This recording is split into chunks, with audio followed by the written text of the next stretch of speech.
Vinculó al teléfono porque estaba consciente, estaba despierta y que escuchó el buzón de voz. Se refiere a Eva Bracamonte. Pero si uno maneja los teléfonos, señor presidente, se va a dar cuenta que es materialmente imposible.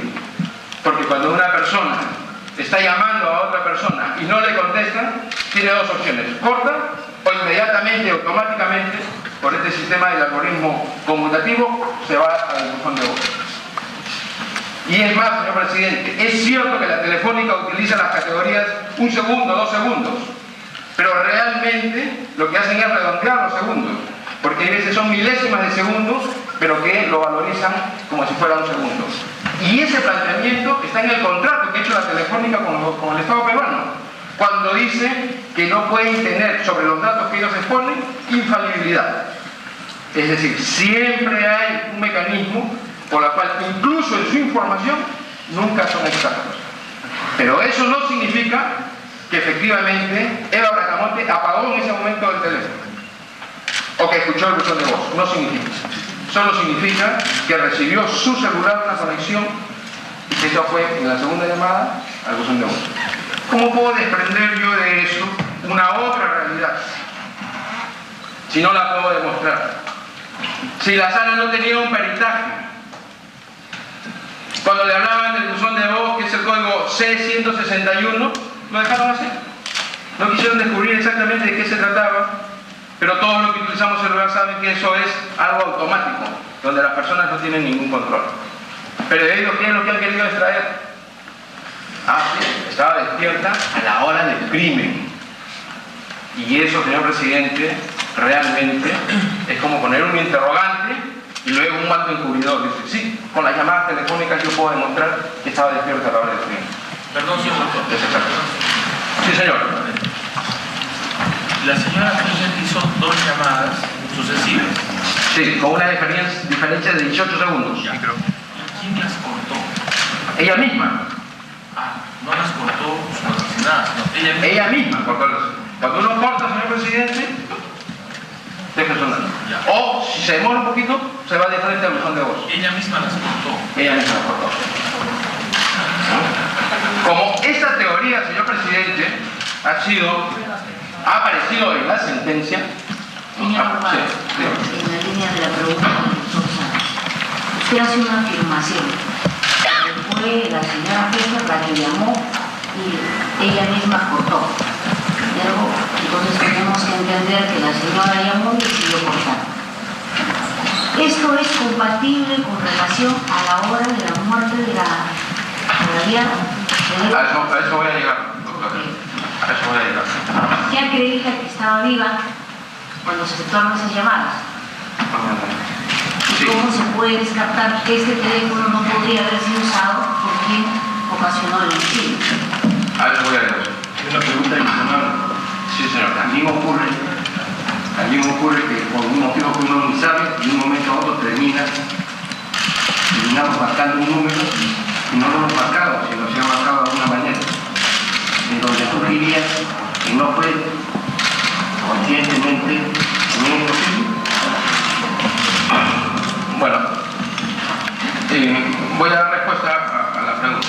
En primer lugar, esta tesis que estoy señalando, que aparece en la sentencia, no había sido objeto de la tesis del Ministerio Público. Y entonces esto ha sido reinterpretado en ese sentido. Que nosotros nos hemos visto obligados, bueno, ahí está en la sentencia, a un peritaje de parte para establecer estos parámetros y por supuesto le hemos apuntado nuestros recursos. Y técnicamente, señor presidente... Tiene ese peritaje de parte. Entendemos que es un peritaje que está en el mundo del expediente, que fue debatido en el juicio oral.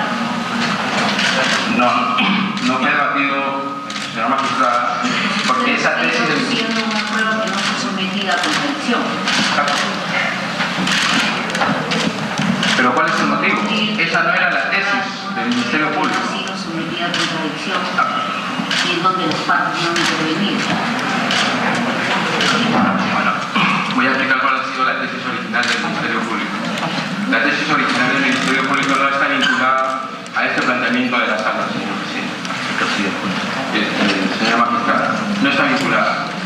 Esto es algo que ha salido posteriormente con la sentencia Y al salir con la sentencia de ese tipo de afirmaciones, de que efectivamente ella hubiese manipulado el teléfono o lo hubiese apagado, y además, por razones técnicas obviamente, hemos establecido técnicamente, y además por eso lo hemos puesto, no ha sido debatido en sesión, porque es posterior. Porque si esto hubiese sido debatido, los abogados en su día podrían haber planteado su peritaje, pero no fue debatido.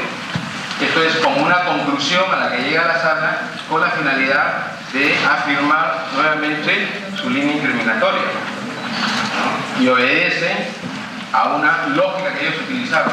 Bueno, se ingresó al buzón de voz, entonces estaba despierta, manipuló el teléfono y su mamá en ese momento, ¿no?, tenía este tema del asesinato.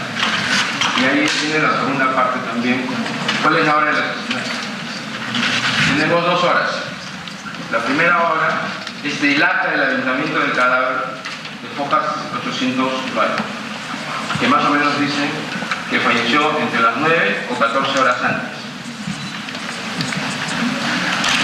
Y la del protocolo de necropsia, que es un documento mucho más, científicamente hablando, más estricto, que dice que falleció entre las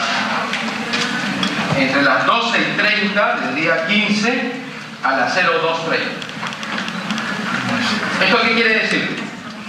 Que ellos utilizan mecanismos ponderables entre A y B, porque científicamente, señor presidente, señores magistrados, no se puede determinar la hora exacta. Pero sin embargo, la sala ha establecido una hora exacta, porque para la sala ella murió entre las 00 horas y las 01:30.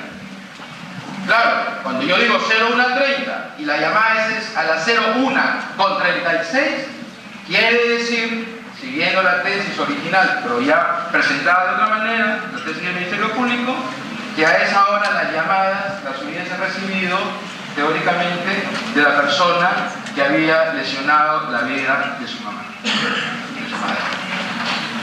Pero esto es materialmente imposible de sustentar, porque no hay un científico en el planeta que pueda decir murió exactamente a esta hora siguiendo las reglas de los protocolos de necropsia, que seguían por otras categorías, como son, ¿no?, si ha comido, qué elementos tiene internamente, etcétera, etcétera.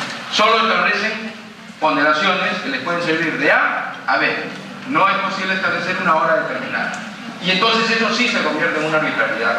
Porque si yo establezco una hora determinada y esa hora determinada me sirve para arribar, ¿no?, a una conclusión de que la persona que mató a su madre llamó, con eso intento decir que sí había un vínculo entre esta persona y su mandante. Y eso no está probado. Eso es una hipótesis, eso es una conclusión que ha llegado, ¿no?, de una manera unilateral la sala y que no tiene, colateralmente, ¿no?, una comprobación empírica que me diga que efectivamente eso fue así. Ni de la llamada, ni de la hora de la muerte.